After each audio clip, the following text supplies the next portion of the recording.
hoy de noche todos podremos dormir en paz y en calma.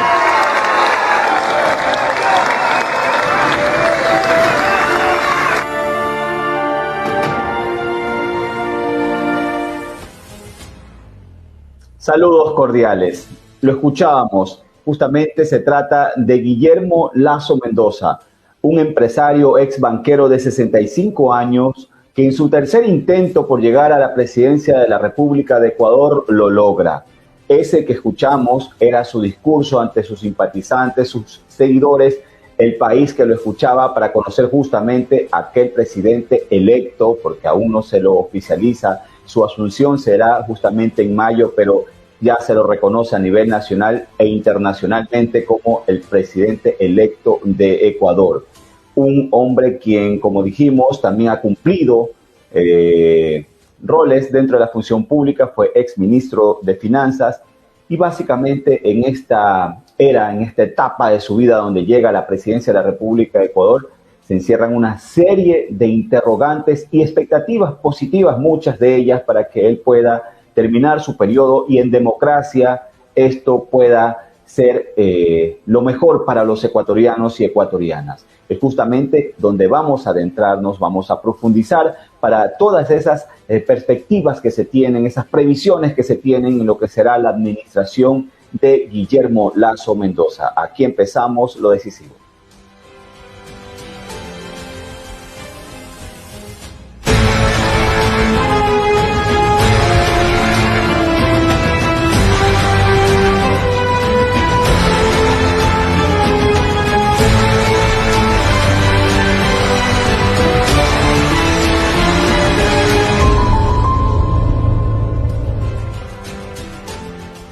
Y antes de dar paso a nuestro invitado muy especial, nuestro primer invitado, es importante revisar a esta hora justamente del 12 de abril. Ya se conoce que este resultado ha alcanzado un 52,37% a favor de Guillermo Lasso, datos del Consejo Nacional Electoral prácticamente a finalizar este 12 de abril. Ellos también ya han cumplido casi el 100% del escrutinio de las actas.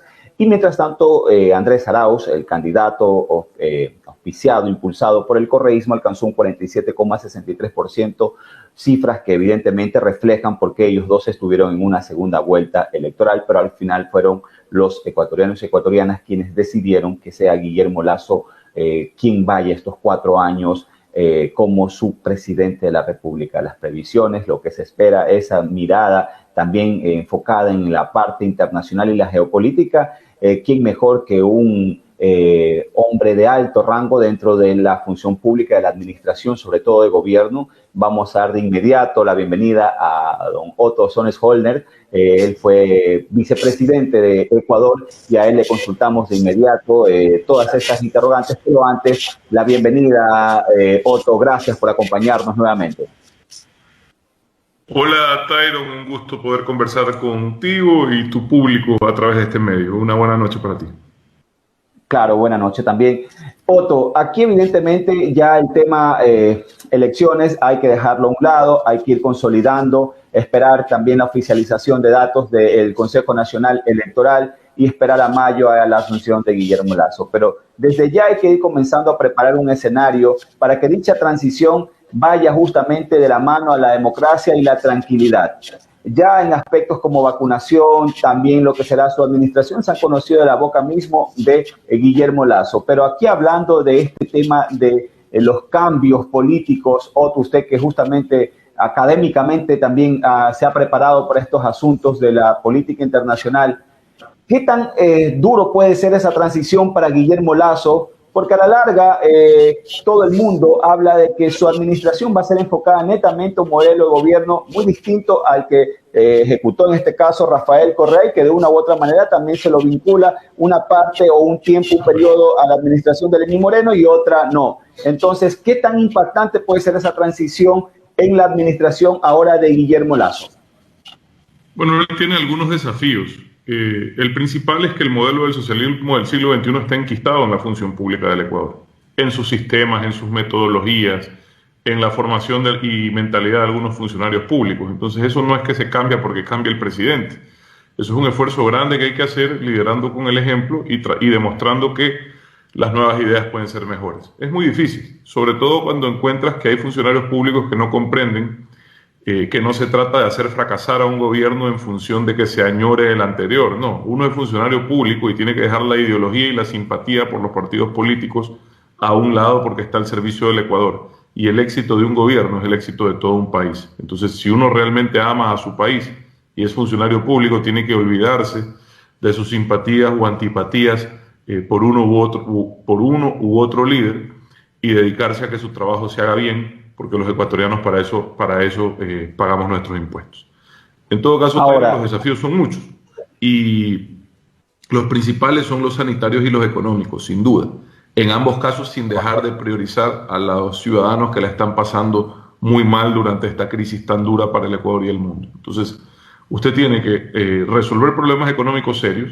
Se acaba de aprobar y acaba de ir al registro oficial una ley, Tyron, que tiene un costo estimado para los ecuatorianos de alrededor de 3.800 millones de dólares. Es una ley que en alguna forma es una aspiración justa, posiblemente deseable, de incremento de sueldo a los maestros, pero solo el incremento de sueldo cuesta 2.300 millones de dólares y los nuevos beneficios en seguridad social cuestan otros 1.400 millones de dólares. Entonces esos desafíos tiene hoy en sus manos Guillermo Lasso. Esas cosas hay que financiarlas. Me parece irresponsable de la Asamblea que apruebe leyes sin tener un sustento. Yo creo que es hasta inconstitucional.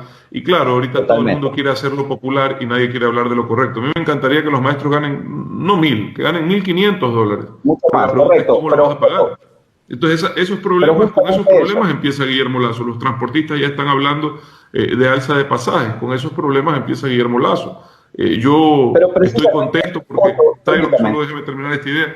Estoy contento porque si en algún momento tomé la decisión de dejar mi vida privada y entrar a la función pública, era para desterrar este modelo del socialismo del siglo XXI del país. Y en alguna forma la misión está cumplida. Pero ahora depende del nuevo gobierno, del cual yo no seré parte, por si acaso. Ahora depende del nuevo gobierno que los ecuatorianos puedan comprobar que tanto esfuerzo, tanto sacrificio, personal en mi caso, familiar, de capital político para muchos, incluido el presidente Moreno, tanto esfuerzo y tanto sacrificio, realmente valió la pena. Es el único país, el Ecuador, que logra una transición exitosa del socialismo del siglo XXI a otro modelo, porque todos los países que han salido, Argentina, Bolivia, han regresado. Entonces, cuidado que el desafío no es menor, que el tema de gobernabilidad no está fácil. Veo que lo vas a entrevistar a Francisco Jiménez después de mí. Él es asambleísta electo. Con él vamos con la política interna. Correcto. No, con Francisco Jiménez. Decía, el desafío de gobernabilidad es gigantesco. Es gigantesco. Uno de los más difíciles que yo he visto en mucho tiempo. Por una particularidad. No solo que el bloque de Creo es pequeño, sino que los otros bloques relevantes, incluido el correísmo, tienen todos aspiraciones presidenciales y cartas que se creen con posibilidades de ganar. Y eso hace que esas personas no quieran arriesgar capital político.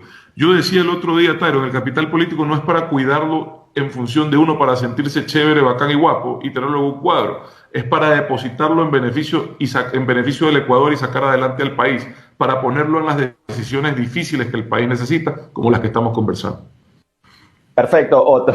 Me reía por si acaso, es porque internamente nuestro director, que tiene poquísimas pulgas, me dice, ¿hasta cuándo te poncho doble pantalla? ¿Qué pasa, Otto? Mire, me gustaría que ahí desglosemos este tema que usted ya lo fue adelantando en dos partes. Primero, la política local, de cómo se va a poder enfrentar el presidente con una asamblea opositora y con mayoría, pero se habla que de obtener justamente alianzas con sectores como Pachacuti, la izquierda democrática, vaya que podría tener también ahí esas armas que le permitan luchar a nivel legislativo, evidentemente estamos hablando. Entonces, para ir primero a esa parte y luego un tema a nivel de la comparación geopolítica, como ya se ha dado en otro país, vamos también ahí a ese punto, pero primero, el tema de la política local, ¿qué tan fuerte puede ser para él, para el presidente electo Guillermo Lasso, ir en función ejecutiva con una parte legislativa que de pronto se le puede tornar como la piedra en los zapatos, porque se sabe que justamente en este caso la oposición se identifica con el correísmo, todo lo que tiene que ver a esa alianza que tuvieron la UNES, Centro Democrático. Si bien es cierto, ya no tienen el poder de otras épocas, de otras administraciones, pero igual no dejan de ser mayoría. Entonces, Otto, ahí, ¿qué piezas se espera que mueva justamente el presidente electo para que el tema legislativo no se le convierta en una problemática? Hago una corrección, nadie es mayoría. Ellos tienen el bloque más grande, que no equivale a mayoría. Bueno, correcto. Así es, correcto. Es una corrección importante, porque la mayoría que se logre consolidar va a ser la que termine nominando las autoridades de la Asamblea Nacional. Entonces, yo creo que el gobierno está en una posición de poder lograr algún tipo de consenso a nivel legislativo y poder lograr mayorías, al menos para poder nominar autoridades que garanticen gobernabilidad desde la Asamblea. Vea, yo he pasado poco tiempo por la función pública, pero realmente he vivido episodios casi inéditos a niveles de gobernabilidad, a niveles de toma de decisiones complicadas, a niveles de conversaciones políticas para dar estabilidad. Todo, pues octubre, pandemia, crisis económica, renegociación. Entonces usted ponga cualquier situación en un papel y yo le cuento. Entonces yo sí he visto cómo hay personas que priorizan, insisto, su capital político, lo pongo entre comillas porque a veces ni lo tienen pero creen tenerlo, su imagen, en función de evitar ser parte de decisiones difíciles. Yo estoy contento de que el país haya castigado a quienes fueron o tuvieron una actitud terrorista, criminal, durante octubre del 2019. Vea la votación en Cotopaxi, vea la votación en Tungurahua. Los ambateños, ¿qué le han dicho al señor Jaime Vargas, aliado estratégico del señor Andrés Arauz en esta campaña? Que no quieren líderes que estén dispuestos a cometer este delito, ese sí, de lesa humanidad, de dejar a una ciudad 10 días sin agua, a hombres, mujeres, ancianos, niños, recién nacidos, sin agua. Por eso sacó 75% el señor Lasso en Ambato. No es culpa no es necesariamente solo un mérito del señor Lasso, es un rechazo a una ciudadanía que vio cómo fueron atropellados. ¿Y sabe qué? Yo hago un mea culpa, porque el Estado falló. El Estado falló. No estuvo a la altura de poder brindarle seguridad a sus ciudadanos. Contrario a lo que hoy advierten y dicen que hubieron atropellos, abusos. Todo lo contrario, el Estado fue sobrepasado por el terrorismo, que puso en riesgo la vida de los ciudadanos, y eso es parte del resultado. Revise todos los resultados, revíselo en Pastaza, pues, provincia de donde es oriundo el señor Vargas. Revisen los resultados en ese sentido, perdieron 70-30. Una paliza, totalmente, sí, una paliza todo lo obtenido. Contrario a lo que todo el mundo creyó, le da la victoria a Guillermo Lasso. ¿Y por qué hago esta reflexión? Pues yo soy un tipo, vea, insisto, yo no he sido parte de la campaña del señor Lasso, a Francisco Jiménez le consta. Yo no quiero ser parte del gobierno del señor Lasso, yo siempre he hecho lo correcto, lo que considero correcto. Y el señor Lasso, en octubre, fue de las pocas personas, de los pocos líderes políticos que salió a hacer lo correcto.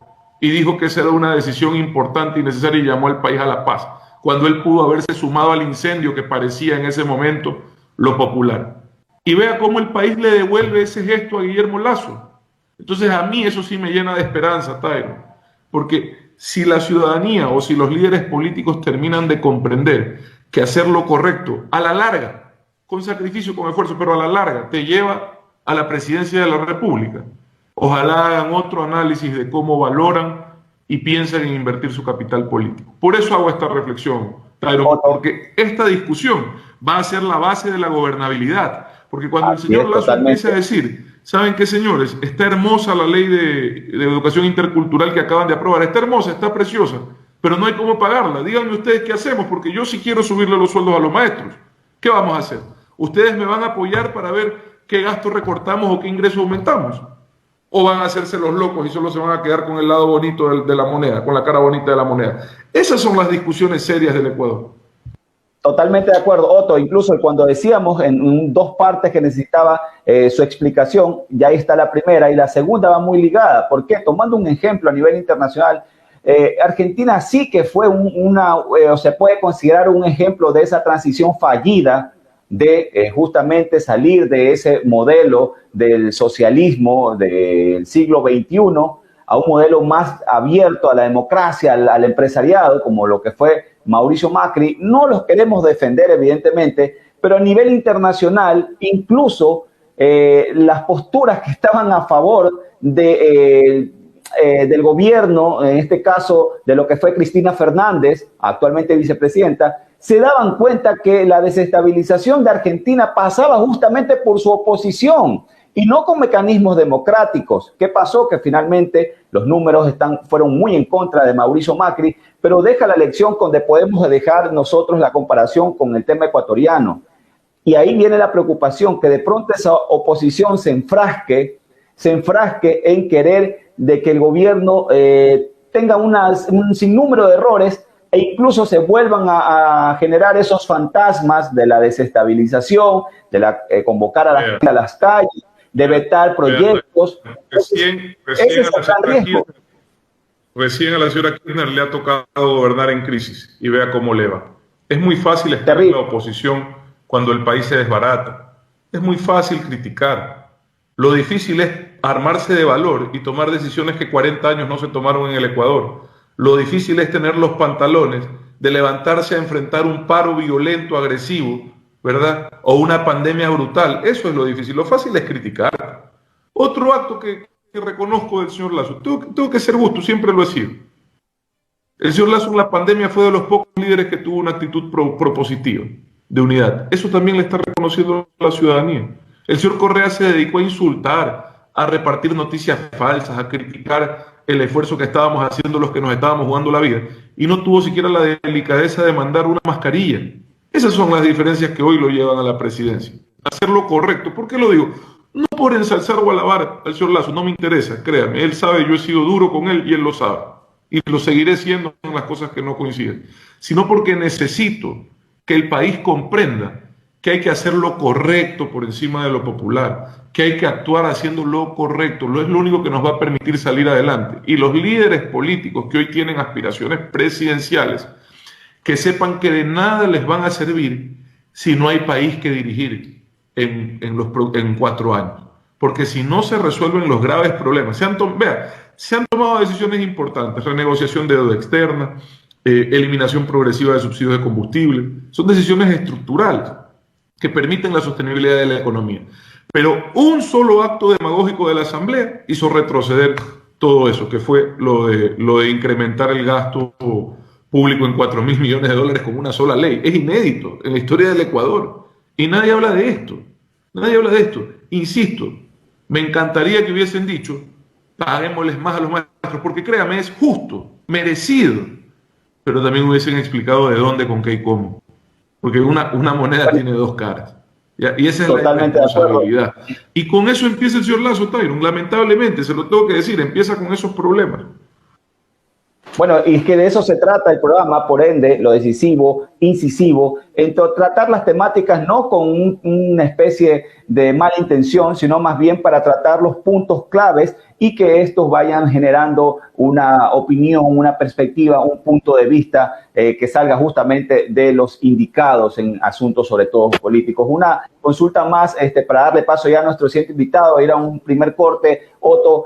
El tema también que usted está hablando del financiamiento que el gobierno, que será de la administración de Guillermo Lasso, tendrá como uno de los grandes desafíos.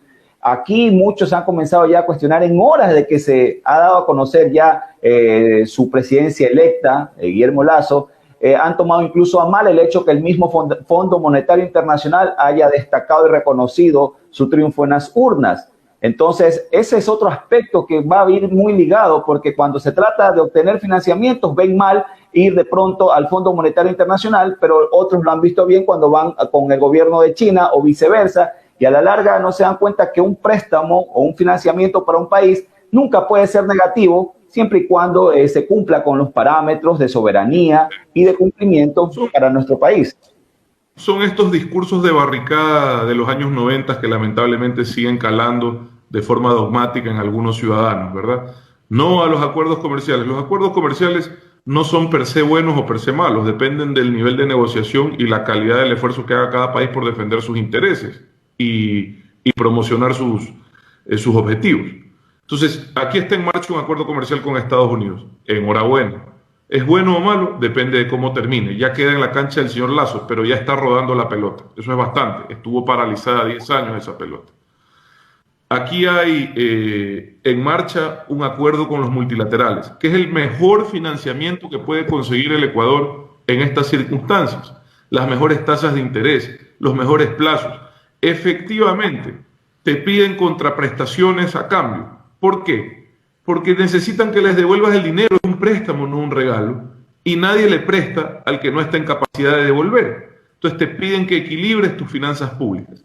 Cosa que en dolarización, al no poder tú trasladar la deficiencia, la ineficiencia del Estado, los errores de la administración pública al ciudadano en forma de devaluación, en dolarización lo único que te queda es el equilibrio fiscal, que el déficit cuadre, que sea lo menor posible para que la plata alcance, porque no puedes imprimir dinero.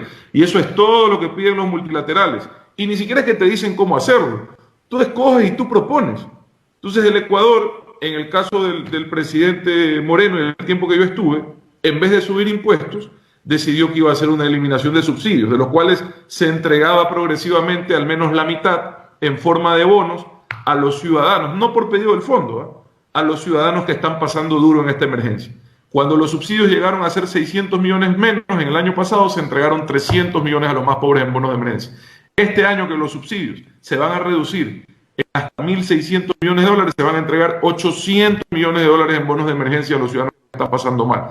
Entonces, en vez de seguirle dando plata en forma de subsidios a alguien como yo, que muy bien puede pagar su combustible, se lo estamos dando, gran mayoría de ese dinero, a los ciudadanos que están pasándola mal. Y el resto sirve para equilibrar las finanzas públicas y poder seguir obteniendo financiamiento en mejores condiciones. Si usted seguía la ruta que proponía el señor Arauz, de gastarse los pocos recursos que tiene en reservas el Estado, no el gobierno, sino el Estado en el Banco Central, que además son depósitos de los ciudadanos, lo único que iba a hacer es tener unos 6 meses o un año de bonanza para luego no encontrar quien te preste un real y empezar a sufrir una verdadera crisis. Entonces, ¿qué necesita hacer el señor Lazo? Necesita sentarse con los multilaterales, este es un nuevo gobierno, necesita replantear los términos dentro de las posibilidades que él encuentre según este periodo de transición, y él dirá, ¿sabe qué? Me parece que lo que le ha ofrecido el gobierno del presidente Moreno no me alcanza. Creo que tengo que ampliar esto de acá, creo que necesito 1.000 millones más. Desconozco, él verá. Yo estuve en las primeras negociaciones y luego salí. Pero eso es importante. Y va a necesitar financiamiento. Va a necesitar bastante financiamiento. Porque el déficit sigue siendo amplio por culpa de la pandemia. Se redujo la recaudación fiscal en casi 4.000 millones de dólares. En vez de recaudar 15.000 millones, se han recaudado solo 11.000. Eso no estaba presupuestado el año pasado. Venimos arrastrando ese hueco. Se redujo el ingreso petrolero en otra cantidad importante, si no me equivoco, alrededor de 2.000 millones, porque hubieron meses enteros o semanas enteras en donde el precio fue negativo y además los oleoductos estuvieron rotos. Entonces, la crisis que hemos superado en el 2020, entre marzo y junio, es brutal, debe de ser la más dura que ha pasado el Ecuador, económica y sanitaria, y eso no se ha vuelto a repetir. Yo creo que lo más difícil ya pasó, ya fue superado. Pero ahora, Otto, permítame. Pero volver a caer en una situación similar es muy fácil. Es muy fácil equivocarse y volver a caer en una situación similar. Y ahí sí va a ser mucho más difícil salir. Créanme, si hace un año parecía imposible sostener la dolarización, si vuelven a caer en una situación similar, va a ser mucho más duro salir. Evidentemente, el tema de la dolarización es un asunto que al menos ya se lo tiene muy claro en parte de la misma propuesta de Guillermo Lazo. El asunto del nivel de confianza. Eso no hay que decirlo. Nadie quiere que se caiga la dolarización. Eso es de lograrlo. ¿Cómo lo logras? Equilibrando las finanzas públicas para que alcancen los recursos para cubrir los gastos del Estado. Es la única forma. El rato que a ti no te alcanza 2 meses, 3 meses. Habrá que ver los libros contables con los que se entrega justamente el gobierno y se cayó la dolarización junto con el gobierno. No hay nada que hacer ahí, sino estabilizar las finanzas públicas con seriedad, con responsabilidad. Le decía que hay que aprovechar entonces que ya en este primer día los indicadores de confianza se han elevado a favor de Ecuador, y también que, bueno, lo que usted manifiesta sobre lo que ha sido esta administración, todo eso se va a reflejar justamente cuando ya entre en marcha la administración de Guillermo Lazo, y habrá que ir viendo justamente todo lo que él encuentra como parte de un nuevo gobierno, que se espera que sea a lo mejor nadie. Habría que estar demente para esperar un fracaso a Guillermo Lasso, porque el triunfo que él pueda tener, lo positivo que él pueda tener va a ser beneficioso para todos los ecuatorianos, y es lo que así deseamos, ¿verdad?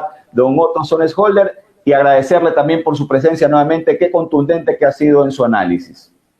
Tyron, el éxito de cualquier gobierno, inclusive de los gobiernos de los que yo he sido crítico, el éxito de cualquier gobierno es el éxito del Ecuador. Si esa es la aspiración sincera de todos los ecuatorianos, que a cualquiera que gane, hubiese ganado el señor Araujo, ahora que ha ganado el señor Lasso, le vaya bien. Y para eso cuentan siempre conmigo y con lo que yo pueda contribuir, sinceramente. Pero desde fuera, yo no voy a participar directamente, quiero ayudar si es que es necesario, como lo estoy haciendo en este momento a través de la comunicación, conversando con buenos amigos como Francisco Jiménez, que sabe que tiene siempre mi puerta abierta para ayudar a encontrar soluciones. En ese sentido estoy a las órdenes. Gracias, Tyron, Francisco, y me voy a quedar viéndote un ratito a ver qué tanto pega. Perfecto. Un abrazo, Claro que sí, amigo. está invitado para escuchar este diálogo. También vamos a tener con Francisco Jiménez, asambleísta electo por Creo, justamente. Gracias, Otto. Vamos de inmediato a un primer corte. Nuestro director se está volviendo loco, pero de inmediato volvemos para tratar justamente lo que será esta administración del presidente electo Guillermo Lasso con el asambleísta Francisco Jiménez. Ya volvemos. Solo en Tía, tus ofertías te premian. Por cada $10 de compra, participa en el sorteo de $500 en órdenes de compra.